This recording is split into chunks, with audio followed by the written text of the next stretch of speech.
Heroine కొన్నిసార్లు మెరుపు తీగల్లా మిగిలిపోవడం common. కాకపోతే దూసుకెళ్తుందనుకున్న టైంలోనే కొంతమంది గాయబవుతున్నారు. మెహరీన్ జాడలేదు, డింపుల్ హైతి అడ్రస్ లేదు, రీతు వర్మ జోరు కనిపించట్లేదు. వీళ్ళంతా ఏమయ్యారు? సాక్షి వైద్య వచ్చినట్టే వచ్చి వెళ్ళిపోయింది. మరో ప్రజ్ఞా జైస్వాల్ అయిపోయింది. మొత్తంగా ఈ హీరోయిన్లకు ఏమైంది?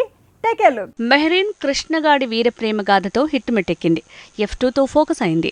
గ్లామరస్ నటిగా మంచి పేరుంది. కట్ చేస్తే తనకి ఆఫర్లు లేవు, తన అడ్రస్ లేదు, అసలు ఇండస్ట్రీలో తన ఊసే లేదు. కేరళ కుట్టి ప్రియా ప్రకాష్ వారియన్ కన్ను కుట్టి ఫేమస్ అయి 4 ఆఫర్లు, ఆ తర్వాత మారిన అడ్రస్లు అనిపించుకుంది.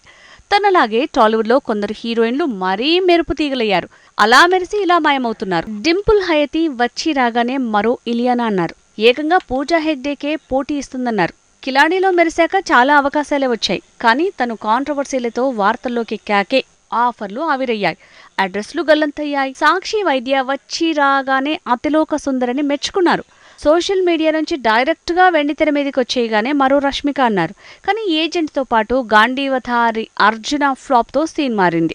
తమిళ మూవీ ఆఫర్లతో సరిపెట్టుకోవాల్సి వస్తోంది. టాలీవుడ్ మీద కంచెతో అడుగుపెట్టి తర్వాత చిన్న చితకా ప్రయోగాలకే పరిమితమైన లేడీ ప్రజ్ఞా జైస్వాల్. గ్లామర్తో పాటు పర్ఫార్మర్గా పేరుంది.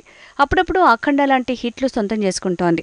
అయినా తన అడ్రస్ ఎప్పుడూ గల్లంతవుతూనే ఉంది.